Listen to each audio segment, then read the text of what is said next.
Bonjour, très chers compatriotes. Ezali Wabino Pierre Mike Molawai.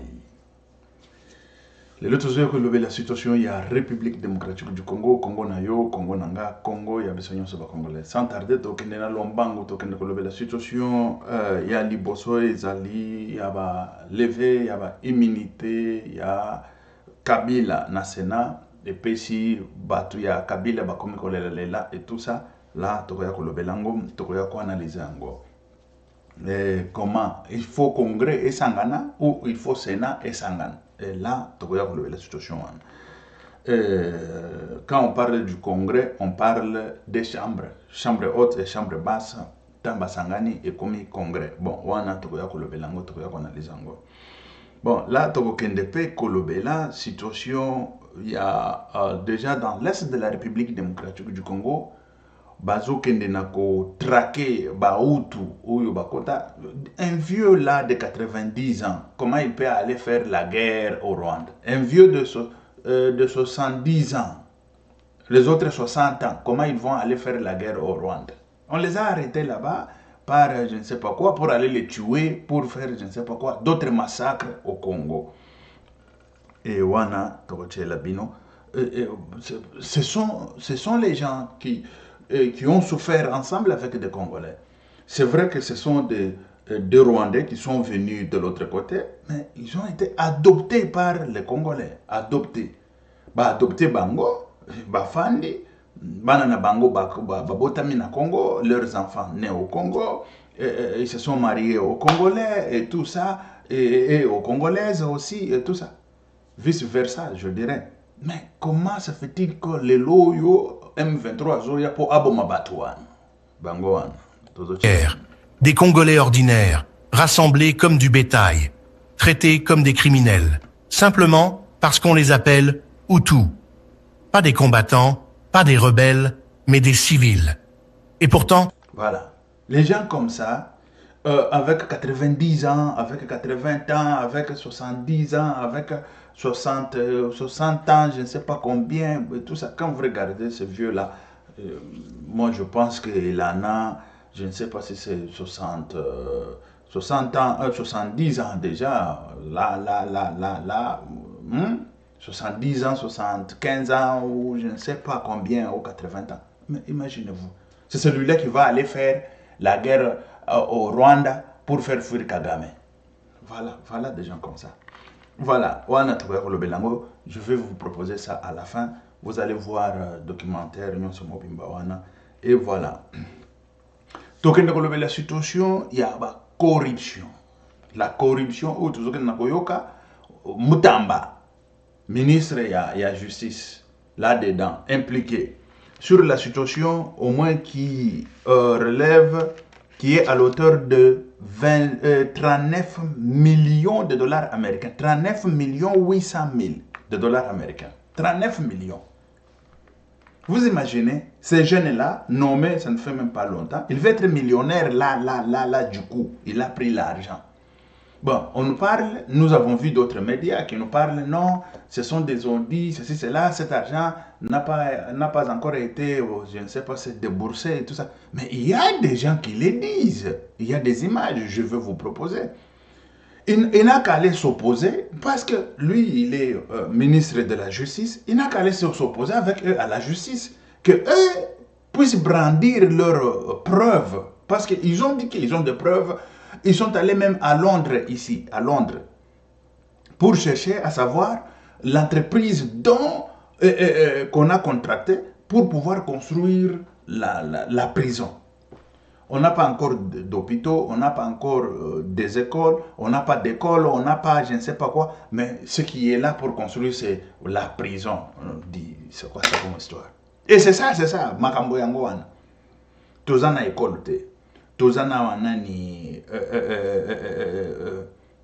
hôpitaux te kaka prison de kwenda construire et puis prison wapi soki na bakote nini tant que makala eza wana makala à Kinshasa bazo construire yango te bazo kende construire soki na Équateur soki wapi koya ko la situation wana mais c'est ça, c'est flou, c'est très flou. Makala oyo bakoki ko sala ke on bazo agrandir Makala et tout ça, la prison Makala, prison centrale de Kinshasa. Non, et il laisse ça pour aller construire à 39 millions de dollars, 39 millions 800 000 de dollars américains. 39 millions, c'est ici. Un jeune est là, on l'a nommé là, ça fait quelques jours, et il va être millionnaire déjà. Bon, on va parler de tout ça parce que lui, il est le ministre de Justice. Qu'il amène ces gens-là à la justice. Et ces gens-là, ils vont brandir leurs preuves. Et puis, mais oui, c'est comment? Hein? Mais il est là, il est en train de dire non, écoutez, l'argent, on n'a pas déboursé, je ne sais pas, non, on n'a pas encore été, je ne sais pas quoi. C'est n'importe quoi. Bon, on va parler d'autres choses. Voilà. Et si la situation est là, hein? Non, attendez, la situation de la corruption est là. Une question orale avec débat adressée à leurs excellences, les ministres d'État, ministre de la Justice, M. Constant Moutamba, ministre d'État, ministre du Budget, Bouj Sangara Aimé, et ministre des Finances, Fouamba. La question consiste à éclairer les lanternes de la représentation nationale sur un détournement des fonds de 39 800 000 dollars américains destinés à la construction d'une prison centrale à Kisangani, appelée maison d'arrêt. Voilà, je vais vous mettre tout ça. On y va, très chers compatriotes, il y a beaucoup de choses que je vais vous raconter parce que ça fait longtemps, ça fait, je ne sais pas, des semaines ou je ne sais pas combien, je ne sors plus, je ne viens plus avec des notices ou noticia, hein, voilà. On y va, je vais vous parler aussi d'autres types de corruption. Parce que j'ai toujours parlé de la construction, j'ai toujours parlé des infrastructures en République démocratique du Congo. J'ai toujours parlé des inondations, catastrophes naturelles et tout ça. Dans tout ça, bon, là où je suis expert, bien sûr, et je ne parle pas pour parler. Ouais, ah oui. Il y a les autres, je vois, ils viennent, ils se disent, non, je suis capacité dans ça, je suis, je ne sais pas quoi. Toi, tu as fait, je ne sais pas si c'est quoi. Toi, tu crois que tu es capacité dans ça? Écoutez, pour être génie dans des choses de catastrophe, tu dois aller à l'école. Hein? Oui. Tu dois aller à l'école. Ah mais oui. On y va. Je vais vous mettre quelque chose. Dans le Bakamakama construction. Dans le Biboy. Ici, Pierre-Mike Mouloua, j'ai révolutionné, je dis, la structure de construction des routes en République démocratique du Congo. Aujourd'hui, les gens savent que la route a des problèmes, c'est parce que c'est l'eau. C'est l'eau qui fait que la route ne dure pas. Il n'y a pas une autre personne, c'est moi. Et comment est-ce que je l'ai su? C'est ici en Europe, avec des recherches et tout ça, tel que je vous ai dit que nous sommes allés demander à la commune comment est-ce qu'on est en train de détruire la route qu'on a construite 3-4 fois, on n'a pas encore utilisé, on détruit, on nous a dit c'est de l'eau. L'eau, quand ça traîne sur la route, ça détruit la route. La route n'a pas une longue vie. Ah, c'était comme ça. J'ai commencé à mobiliser le peuple congolais. Et je suis allé à l'école supérieure, l'école technique supérieure des... Voilà, de ces d'infrastructures. Écoutez, et aujourd'hui, presque toute la population sait que non, la route avec l'eau, ça ne marche pas. Au moins. Et puis, la structure qu'on faisait, l'ancienne structure, ce n'est pas aujourd'hui. L'ancienne structure qu'on faisait la route, ce n'est plus ce qu'on fait aujourd'hui. Tel que je l'ai dit, nous, en République démocratique du Congo, on ne peut pas prendre la structure de la route d'urbanisation en Europe. La structure, quand je dis la structure, c'est ce qui veut dire la forme et la structure de la route en Europe, et on les met textuellement en République démocratique du Congo, là où nous avons les problèmes de canalisation d'eau, parce qu'on n'a pas fait de canalisation d'eau tel qu'il faut le faire, mais on prend la structure, on fait, mais sans canalisation d'eau, qu'il faut ou adéquat à cette structure. Je dis, et puis, j'ai donné ici des idées. Personnellement, je pense qu'il faut faire des routes d'une façon linéaire, je dirais. Linéaire comment? On le fait comme des autoroutes. Des autoroutes, c'est en haut. Là où il y a là où va de l'eau, c'est en bas. Et c'est comme ça. Mais des routes d'urbanisation, des routes, ça y est en bas. Et puis, des bordures, ça y est en haut. Je ne sais pas si vous comprenez. Et tout ça, c'est parce que la canalisation souterraine, la canalisation d'urbanisation est souterraine. La canalisation est souterraine. Vous comprenez, je ne sais pas si vous comprenez au moins de quoi je suis en train de parler. La canalisation de l'Europe est souterraine. Et c'est pour ça qu'on a fait la structure de la route. La route est en bas, les bordures est en haut. Mais le contraire chez nous, la canalisation est à ciel ouvert. Il faut que la route soit en haut et la canalisation en bas. Ça, c'est clair, comme de l'eau à boire. Mais avec Fati, avec Félix Antoine Tshisekedi Tshilombo, j'ai vu qu'on a commencé déjà à faire ce type d'infrastructure, ce type de structure qui fera que la route soit durable, avec béton, avec tout ça, ça c'est bien. Avec aussi la fondation de la route qui est un peu soutenable, durable, et puis tout ça. Ça, c'est quelque chose un peu de bien. Mais je vous disais, ici, je vois, parce que nous voyons des images de très loin. Mais cela ne suffit pas de pouvoir certifier directement que les travaux ou des travaux qu'on est en train de faire sont durables, soutenables, durables et efficaces. Pourquoi? Parce qu'il faut qu'il y ait tout d'abord ce qu'on appelle l'inspection des matériaux. J'ai toujours parlé sur la situation des matériaux. Matériaux, c'est quoi? Tout d'abord, granulage.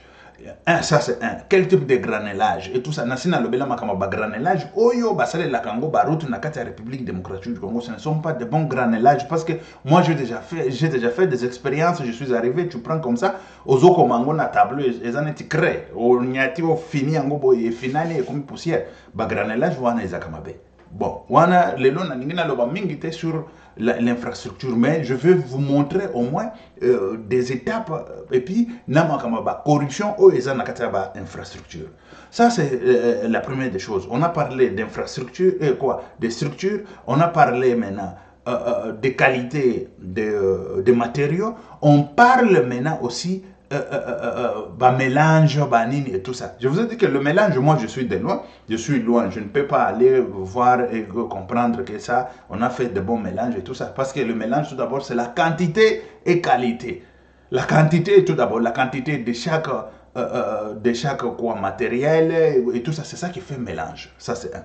Et d'aider le mélange aussi en soi, tel que ça y est, est-ce que c'est bon ou ce n'est pas bon? On peut mettre le ciment de la même façon, et de la même quantité, bonne quantité, granulage de même quantité, du sable même quantité, des quantités normales et tout ça. Mais comment est-ce qu'on le fait? Est-ce que c'est homogénique et tout ça? Tout ça, ça compte dans l'infrastructure, tout ça, ça compte dans l'ingénierie, tout ça, ça compte dans... Voilà, et c'est ça. Mais ça, moi, je ne peux pas le savoir parce que nous voyons comment est-ce qu'on fait et tout ça, c'est fini.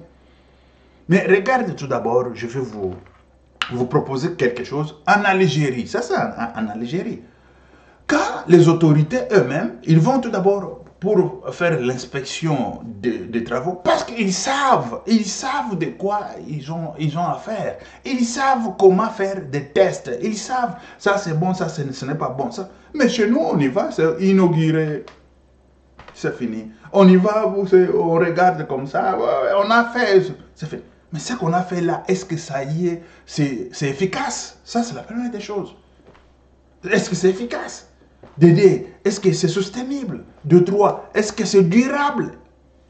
Ça, non, ce n'est pas leur problème. Leur problème, on a fait ici des routes, on y va. Et la route, vous faites une année, 2 ans, c'est fini. Déchiqueté en lambeaux et tout ça. Pourquoi? Parce qu'il n'y a ni contrôle ni suivi. Et ce contrôle et suivi, quelqu'un qui ne connaît pas ni contrôler, mais il est là contrôleur. En matière, il ne connaît rien. Avec des diplômes de chez nous, l'année passe, tout le monde passe. Mais comment se fait-il que ces gens-là, ils vont contrôler? Regarde, je vais vous mettre ça. En Algérie, vous allez voir une autorité qui est partie sur le chantier, mais il a commencé à faire... Imaginez-vous en Algérie, si vous venez de l'autre côté là, vous êtes en Algérie, je dis en Afrique subsaharienne. Si vous arrivez en Algérie, vous allez voir que, ah mais non, mais ça, c'est l'Europe, hein. L'Europe commence par ici. Mais lorsque vous allez entrer en Europe, là, vous allez comprendre, ah mais non, ça, ce n'était pas l'Europe. L'Europe, c'est de l'autre côté. Mais oui, mais des infrastructures et tout ça, ça vous montre au moins quelque chose. Mais imaginez-vous là-bas, quand l'inspecteur est venu, l'autorité est venue, tout ça, il a commencé à tester. Mais il a dit que, est-ce que l'entreprise a oublié de mettre les ciments dans des matières? Il a oublié de mettre les ciments dans des matières. Mais chez nous, ça ne se passe pas. Chez nous, on regarde seulement, ah, on a fait, même des canalisations là, ce n'est pas encore fini. C'est plein de plastique, plein de bouteilles de plastique, plein de saleté, plein de tout ça. Je l'ai toujours dit. Mais, comme une petite parenthèse, bon, je vais revenir sur cette parenthèse. Mais regardez tout d'abord ce qui s'est passé en Algérie, et vous allez comprendre. Et tout ça, c'est quoi aussi? Il y a un type de corruption qui passe par là. La type de corruption passe surtout sur la situation de qualité des matières. Au lieu d'acheter, ou peut-être on a fait le contrat avec tel type de qualité de marché, avec tel type de qualité de matière, mais au lieu d'utiliser ces matières-là, on prend les matières inférieures. Et ça, c'est la corruption. C'est la corruption. Et chez nous, cette corruption n'est pas comptée ou comptable. N'est pas considérée. C'est ça que je voulais dire. La corruption comme ça n'est pas considérée. Quand on vous parle de telle matière et telle matière, chaque matière a première qualité, deuxième, troisième, quatrième, cinquième, dixième, même vingtième jusqu'à centième. Mais vous allez voir qu'on a signé le contrat avec la première qualité, au prix de première qualité de matière. Mais quand on part pour l'exécution, on prend les centièmes qualités de matière, on vient, on met et tout ça, ça passe et tout ça. Nous, le problème c'est quoi? On a construit une année après, il n'y a plus de route, il n'y a rien. Des choses efficaces, sostenibles, durables, ça n'existe pas au Congo. C'est à cause de ça. Mais regardez, je vais vous proposer en Algérie comment l'inspecteur est allé voir. Pas l'inspecteur, l'autorité, mais il était déçu. Il était déçu des travaux qui n'étaient pas encore finis. Mais il a dit, c'est quoi ça? Qu'est-ce qu'on est en train de construire ici? Suivez. Attendez.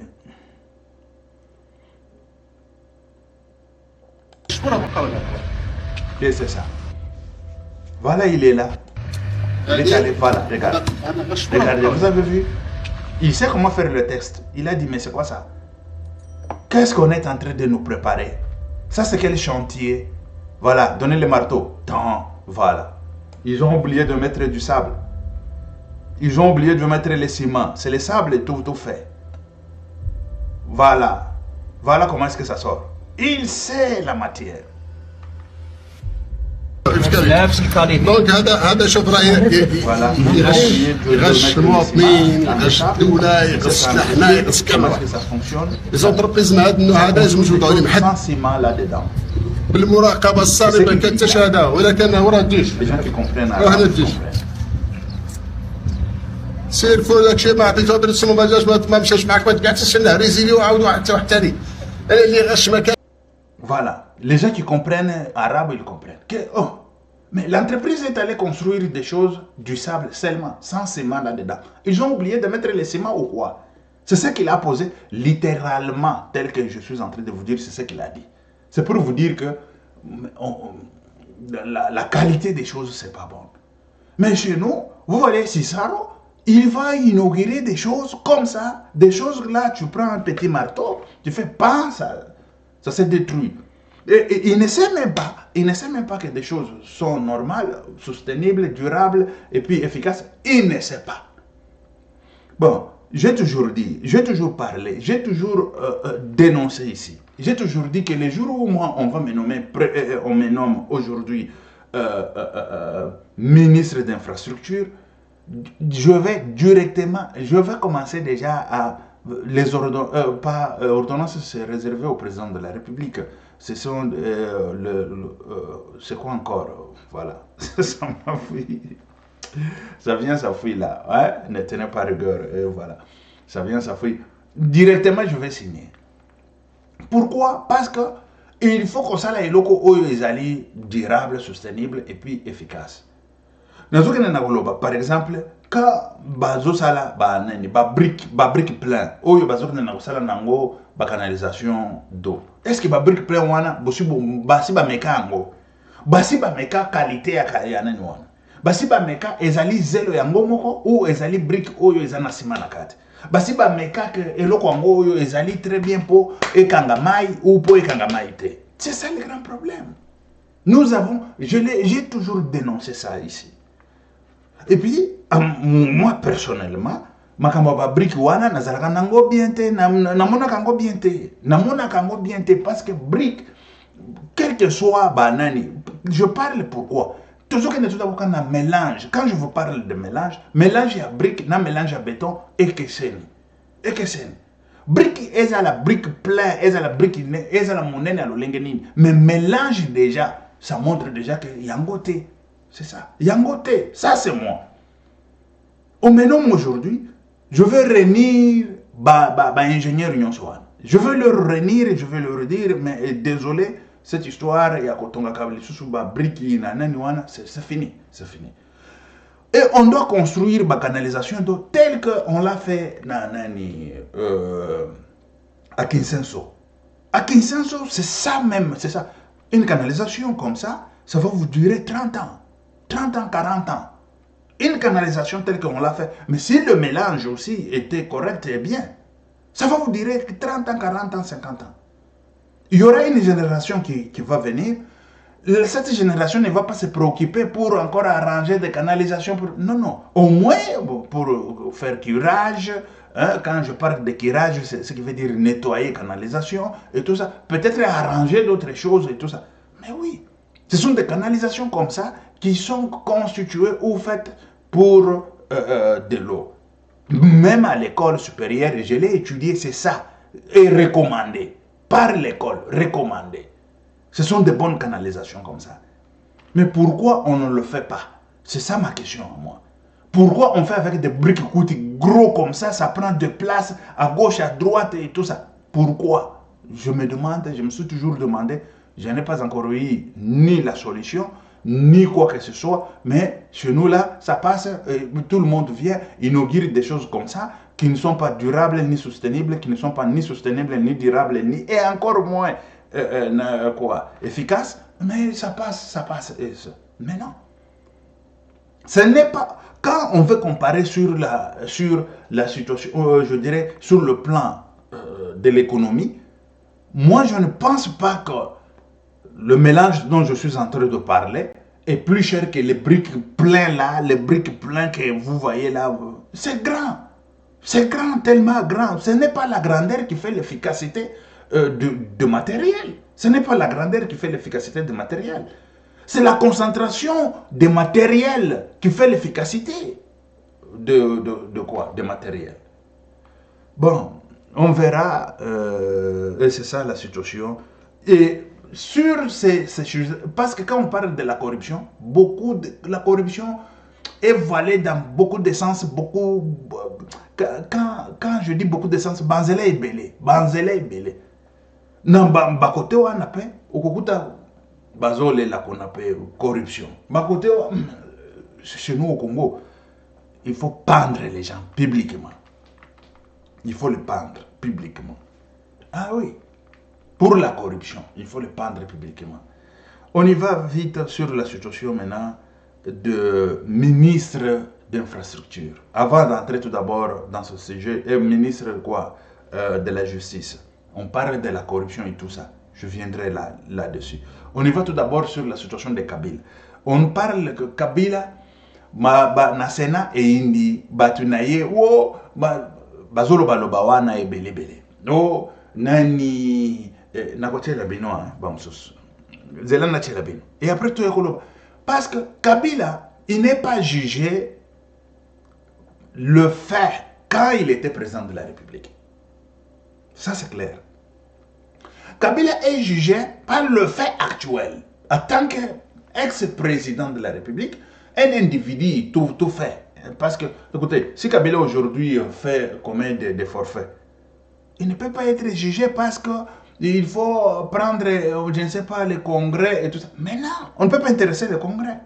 Kabila, excusez, il est jugé actuellement, écoutez-moi très chers compatriotes, actuellement il est jugé en tant que sénateur à vie. Parce qu'il a fait des forfaits, il a commis ses forfaits en tant que sénateur à vie. Mais si on jugeait Kabila en tant qu'ex-président, ce qui veut dire, pas du tout ex-président, si on jugeait Kabila sur le fait qu'il a commis ou des forfaits qu'il a commis lorsqu'il était en fonction du président de la République, et à ce moment-là, on peut évoquer la participation du Congrès. Quand je parle de la participation du Congrès, ce qui veut dire la chambre haute et la chambre basse réunis ensemble pour pouvoir juger Kabila ou enlever les immunités. Mais cette fois-ci, ce sont des effets, ce sont des forfaits commis en tant qu'un individu tout simple ou sénateur à vie. Et c'est pour ça on va contacter le Sénat pour pouvoir enlever les immunités du Sénat, des sénateurs à vie. Ce n'est pas enlever les immunités du président quand il était en fonction du président, ou je ne sais pas, voilà, quand il était dans la fonction de président, à Salaki Bambeba, mais non, ce n'est pas ça.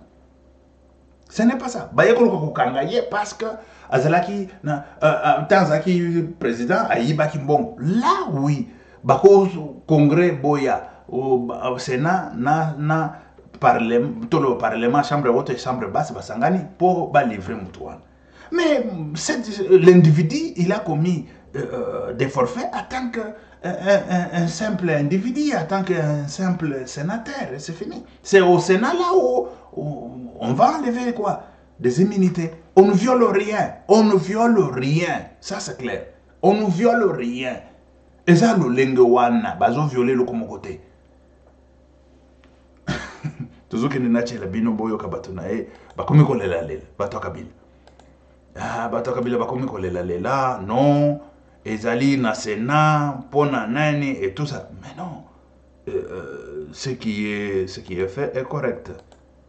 Les immunités parlementaires de Joseph Kabila, président honoraire. D'abord, du point de vue de l'état des droits, on viole une loi là. On viole une loi, la loi sur les anciens présidents de la République. Cette loi, elle dit quoi? Que c'est le Congrès réuni qui peut voter à sa grande majorité, 3/4 de voix, la levée des immunités parlementaires. Mais on nous dit que c'est le Sénat. Le Sénat seul n'est pas le Congrès. Le Congrès, c'est le Sénat et l'Assemblée nationale. Alors, est-ce que c'est pour lever l'option seulement? Et alors, on va réunir aussi l'Assemblée nationale pour qu'il devienne le Congrès? Ou c'est pour décider seul? Mais si c'est cela, eh bien, l'Assemblée nationale aussi devrait le Congrès devait être convoqué une bonne fois pour toutes pour décider ou non de cette levée des immunités parlementaires. Et là, ça, ce n'est pas acceptable. Ce n'est pas acceptable qu'on se retrouve de nouveau dans des violations des lois. Vous vous rappelez que sans avoir été jugé, condamné, le ministre de la Justice a ordonné le pillage des domaines ou des propriétés de Joseph Kabila. C'est un citoyen quand même, Joseph Kabila. Il a aussi donc droit à être défendu par un état de droit, par les lois, par la Constitution. Mais pour quelles raisons on fait ça? On a même violé ces domaines à Lubumbashi, dans le Haut-Katanga. Vous voyez, ça, toutes ces choses-là ne sont pas bonnes parce que, au bout du compte, si nous voulons une paix durable, nous devons d'abord veiller à la cohésion nationale. nous devons veiller à dialoguer entre nous. Aujourd'hui, il est plus facile d'aller dialoguer avec un émir du Qatar que de dialoguer avec celui avec qui vous avez fait la remise de reprise et qui vous a cédé en paix le fauteuil présidentiel. Et vous n'êtes plus à mesure de parler avec lui. Mais est-ce que nous sommes encore entre nous, frères congolais, ou on ne l'est plus? Et même si on devait parler avec les autres, puisqu'on va quand même à Doha parler avec les gens, on voit Obasanjo passer à gauche, à droite, etc., pour pouvoir faciliter ce que nous pouvons nous... Est-ce qu'au Congo, il manque de gens pour faciliter ce genre de choses? Il y en a. Pourquoi on doit aller toujours à l'étranger? À l'époque, c'était Massiré. Aujourd'hui, c'est Obasanjo. Mais quoi? Donc, au Congo, il n'y a pas de gens suffisamment sages pour pouvoir être neutre et parler des problèmes du pays en toute neutralité. Vous comprenez? Donc il y a un sérieux problème là. La cohésion. La cohésion est menacée. Et si la cohésion est menacée, le dialogue intercongolais ne se fera pas. Voilà. Bato kabila bomoni ndenge bakomi kolela. Bakomi kolela lela. Oh nani bazo violer te. Oyo ezali makambo asali tant za sénateur, tant za président. Tant à cause de la oyo bako juger tant za ki président en fonction là bako senga nani parlement nani esangana pour ba senga ye balongla ele ba immunité na ye. Mais oyo ezali le oyo tant zali ex-président asali bambeba bazolandela ye. Et voilà, et c'est ça le grand problème.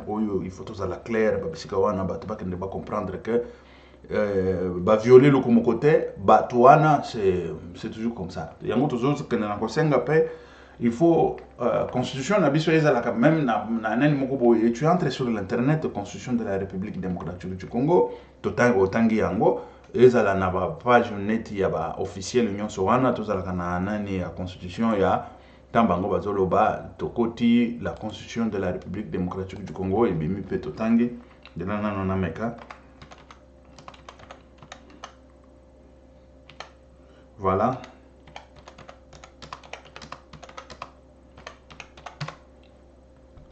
Bon, zawana mais moyen c'est là dans tout monde ce que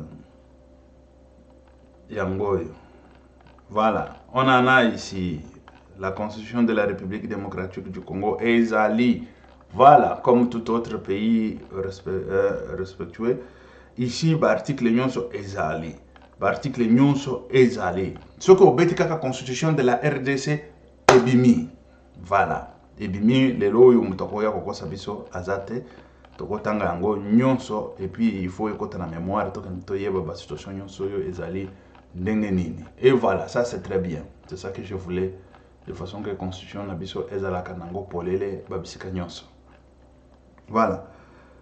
Toleki wana tokei na situation oyo ezali ya Luano, toyoki situation ya aéroport de Luano. Marché oyo bengi ba pesa marché, tomoni mutongo azana marché, ba lobby ezali marché so qui a 200 millions de dollars américains. Un marché de 200 millions de dollars américains, on peut donner à celui qui est avec Paul Kagame. Et c'est ça le grand problème. Que je n'arrive pas à nani. Toyoki yango, tozolande la paix, nenge Toyoki yango et pas ya de konabiso nani sango. Alors belle situation yango et personne mais comment ça? Mutongo Mukolo inauguration ou propose la première pierre au président de la République à Kendaki Nakatanga à Sali na Mutongo. Mais Mutongo bazora exhibition na Rwanda paix avec Paul Kagame. Mais on parle que Paul Kagame aurait des pourcentages na makambuana ya ba entreprise wana. Ça c'est très grave. Tolanda nano. Tokende toyoka social sandengani. Il est qui normal? Le monsieur est là. Le monsieur là s'appelle Selim Bora. Yewana. Mukolo toza luko. Yangwe. Awa toye pose ya premier pierre. Pour la construction, il y a aéroport, il y a Luano. Oyo jusqu'à présent gouvernement n'a signé. Baoulukande va signer dans le signé à hauteur il y a 200 millions. Mais qui est ce monsieur? Qui est ce monsieur? Est-ce que va service va y bien? Je ne sais pas. Moi, je vais tenter de donner des informations. Ne m'en tenez pas rigueur. Ne m'appelez pas. Je n'ai pas d'autres informations à part on a un peut-être Nazo s'est trompé, je viendrai corriger. Mais regardez la photo de ce monsieur avec Kagame dans le contrat de 200 millions de dollars. Le monsieur avec Kagame. À Tongi Tongi, c'est vraiment quelqu'un qui a été avec Kagame. Montrez-moi des photos. Il est là. C'est le même monsieur. Il est là. Il est là. C'est le même monsieur. Donc, bisous dans la guerre dans Rwanda, toka mata 200 millions na mboka, toka de financer moto.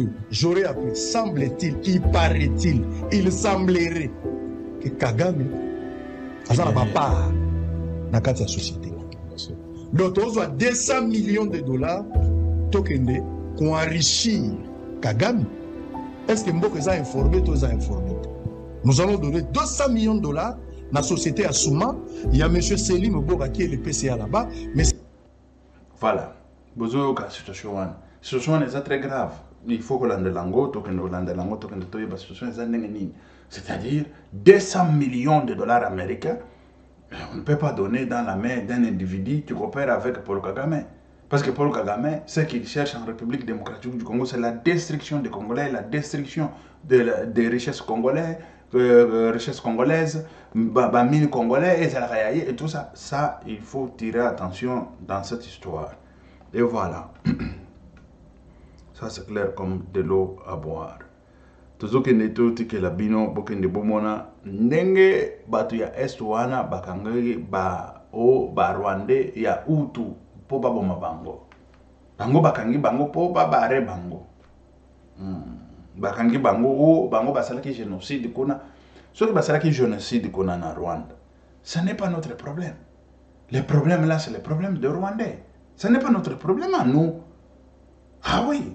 S'ils ont fait des génocides là-bas et tout ça, et ils peuvent nous prouver qui a fait génocide au Rwanda. Et c'est quant à nous, des Congolais, d'aller chercher qui a fait les génocides au Rwanda. On prend même des victimes. On prend quand je parle de victimes, des innocents. Allez, livrer-les des innocents et tout ça. C'est quoi ça comme histoire?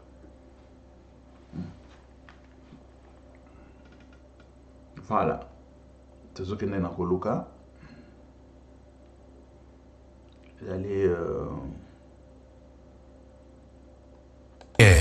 Des Congolais ordinaires, rassemblés comme du bétail, traités comme des criminels, simplement parce qu'on les appelle Hutus.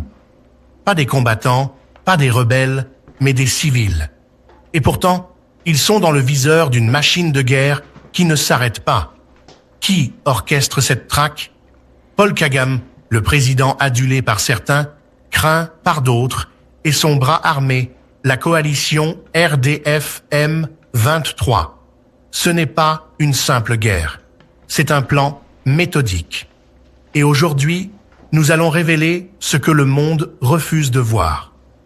Bienvenue sur notre chaîne, où nous disons les vérités que les grands médias taisent. À l'est de la République démocratique du Congo, dans les provinces du Nord et du Sud Kivu, un drame se joue sous nos yeux. Des Congolais, majoritairement Hutus, vivent dans la peur d'une extermination orchestrée par la coalition entre l'armée rwandaise, le RDF et le groupe rebelle M23. Ce n'est pas une théorie du complot, mais une réalité documentée, dénoncée par des activistes comme Théophile Mpozembizi, qui a risqué sa vie pour partager des preuves. Une vidéo, rapidement supprimée par M23 après un tollé, montre des civils congolais humiliés, accusés d'être des Hutus rwandais ou des membres des FDLR, un groupe rebelle, pour justifier leur élimination. Mais voici la question qui brûle. Pourquoi ces civils sont-ils ciblés? Et pourquoi le silence de la communauté internationale? Aujourd'hui, nous allons plonger dans cette crise, décortiquer les motivations de Kagame et demander: sommes-nous face à un nouveau crime contre l'humanité? Restez avec nous, car ce que vous allez découvrir pourrait changer votre regard sur l'Afrique centrale. Commençons par les faits. En janvier 2025, le groupe M23, soutenu par l'armée rwandaise, RDF, a pris le contrôle de Goma, une ville stratégique de plus de 2 millions d'habitants au nord Kivu. Quelques semaines plus tard, ils ont capturé Bukavu, au sud Kivu, marquant l'escalade la plus grave depuis 2012. Selon des rapports de l'ONU et d'ONG comme Human Rights Watch, M23 et le RDF commettent des exactions systématiques, exécutions sommaires, viols, recrutements forcés et déplacements massifs de population. Plus de 800 000 Congolais ont fui leur foyer depuis 2021 et les chiffres ne cessent de grimper. Mais qui sont les victimes?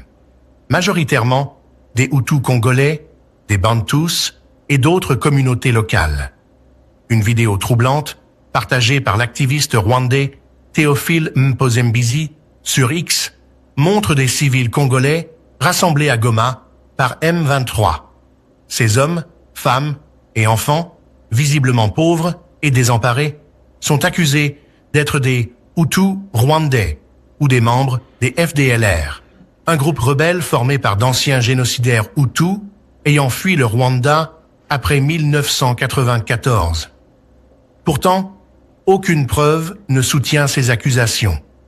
La vidéo, supprimée par M23 après des dénonciations, révèle une stratégie claire.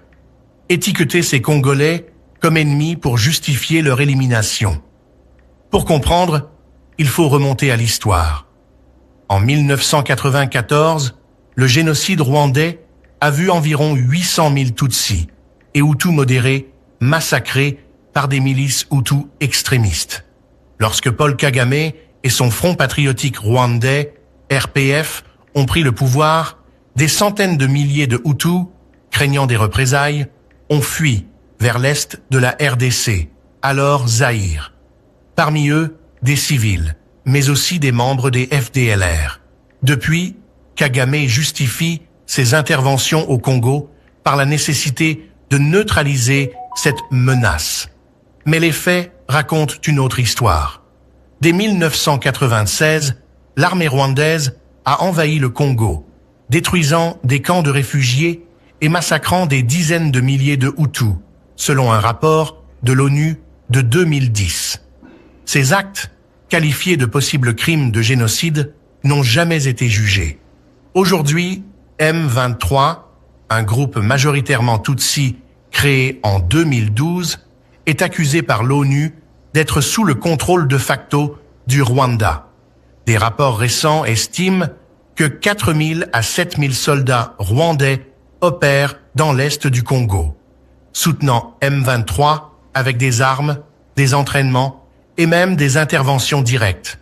Leur objectif, non seulement neutraliser les FDLR, mais aussi contrôler les richesses minérales du Kivu, coltan, or et thym, et établir une influence régionale. Alors, qui profite de ce chaos? Paul Kagame, souvent présenté comme le sauveur du Rwanda, a bâti une image de leader visionnaire. Mais derrière les stades flambant neufs et l'économie florissante de Kigali, il y a une réalité plus sombre. En soutenant M23, Kagame poursuit plusieurs objectifs. D'abord, sécuriser ses frontières en éliminant toute menace potentielle des FDLR, même si ce groupe affaibli ne compte plus que 500 à 1000 combattants selon les estimations. Ensuite, contrôler les ressources du Kivu, une région où les minerais alimentent l'industrie mondiale des smartphones et des voitures électriques. Enfin, certains analystes, comme Judy Rever, auteur de In Praise of Blood, parlent d'un projet plus ambitieux, la création d'un empire Hima, une zone d'influence Tutsi s'étendant au Kivu, au détriment des populations Hutus et Bantu. Mais à quel prix? Les civils congolais, en particulier les Hutus, perdent le prix fort, en les étiquetant comme FDLR, M23 et le RDF légitiment leur persécution.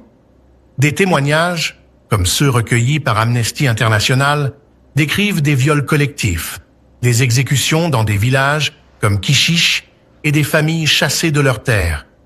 Ces actes rappellent les massacres de 1996 à 1997, où 200 000 Hutus auraient disparu, selon l'ONU. Sur le plan régional, cette crise menace la stabilité de l'Afrique centrale. La prise de Goma et Bukavu a exacerbé les tensions entre la RDC et le Rwanda. Le président congolais, Félix Tshisekedi, qualifiant l'offensive de déclaration de guerre. Des pourparlers de paix menés par l'Angola ont échoué en décembre 2024 et la menace d'un conflit plus large plane. Internationalement, les implications sont énormes. Les minerais du Kivu alimentent les chaînes d'approvisionnement mondiales et l'instabilité profite aux multinationales qui exploitent le chaos. Mais que dit la communauté internationale? Pas grand-chose. Les États-Unis, le Royaume-Uni et l'Union européenne ont exprimé des préoccupations, mais leurs actions restent timides.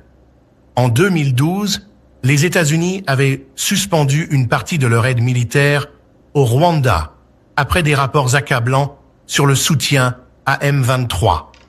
Aujourd'hui, malgré des preuves similaires, l'aide continue, notamment de la part de la Grande-Bretagne, partenaire clé de Kagame. Pourquoi ce silence? Certains pointent du doigt la culpabilité occidentale face à son inaction lors du génocide rwandais de 1994, qui donne à Kagame une sorte d'immunité. D'autres parlent d'intérêts économiques. Le Rwanda est un hub stable pour les investissements étrangers dans la région. Les déclarations officielles de Kigali sont tout aussi problématiques. Kagame nie toute implication avec M23, affirmant que la RDC est responsable pour ne pas avoir démantelé les FDLR. Mais cette rhétorique ne tient pas. Les FDLR, bien que coupables d'attaques sporadiques, ne justifient pas l'ampleur des opérations de M23. De plus, la vidéo partagée par Mpozembizi contredit les démentis rwandais. Pourquoi supprimer une vidéo si elle ne révèle rien d'incriminant? Les médias, eux, sont partagés. Les outlets occidentaux, comme la BBC, rapportent les accusations contre le Rwanda, mais souvent avec prudence, évitant de qualifier les actes de génocide. En Afrique, des voix comme celle de Théophile Mpozembizi sur X crient la vérité, mais elles sont noyées par la propagande pro-Kagame. Les récits des victimes, eux, sont rarement relayés. Qui raconte leur histoire et qui la censure? Soyons clairs, ce n'est pas une simple guerre ethnique ou une lutte contre des rebelles. C'est une campagne calculée pour déplacer, éliminer et remplacer des populations entières au profit d'intérêts économiques et politiques. En qualifiant chaque Hutu de FDLR, Kagame et M23 ne combattent pas un ennemi. Ils fabriquent un bouc émissaire. Et le silence de la communauté internationale n'est pas de l'ignorance, c'est de la complicité. Le moment le plus choquant, cette vidéo de Goma où des civils, les yeux remplis de terreur, sont alignés comme des criminels. Pas des soldats, pas des rebelles, mais des pères, des mères, des enfants. Leur seul crime, être né Hutu. Et le plus révoltant, le monde regarde ailleurs, pendant que les terres du Kivu sont vidées de leurs habitants pour être offertes à ceux qui servent les intérêts de Kigali. Comme l'a écrit Judy Rever, ce n'est pas de la vengeance, c'est une stratégie. L'Est de la RDC n'est pas seulement un champ de bataille, c'est un miroir qui reflète les échecs de l'Afrique et du monde à protéger les plus vulnérables. Les Hutus congolais, comme tant d'autres avant eux, sont sacrifiés sur l'autel des minerais, du pouvoir et du silence. Mais cette histoire n'est pas terminée. Elle appartient à ceux qui osent la raconter, à ceux qui refusent d'oublier. La question n'est pas seulement qui arrêtera Kagame, c'est qui parlera pour les sans-voix? Si cette vérité vous a secoué, partagez-la. Abonnez-vous pour ne pas rater nos prochaines analyses. Ensemble, faisons entendre la voix de l'Afrique. 181 Rwandais. Ce sont des sujets rwandais abonnés à Banyarwanda. Igihugu bakomoka ni u Rwanda, ni Banyarwanda. Ariko bafite inangamuntu y'Kongo. Okay, tunataka kuuliza wote mko na kazi identite ya Kongo basimamishe hilo. Musore makarita yangu. Musore makarita yangu muntu zangu. Zanyi Kongo, ni Rwanda. Ni Rwanda. Yes. Bon, merci très chers compatriotes. Que Dieu vous bénisse. C'était Pierre Mike Mouloy. Ok, merci, ciao. À la prochaine. Que Dieu vous bénisse.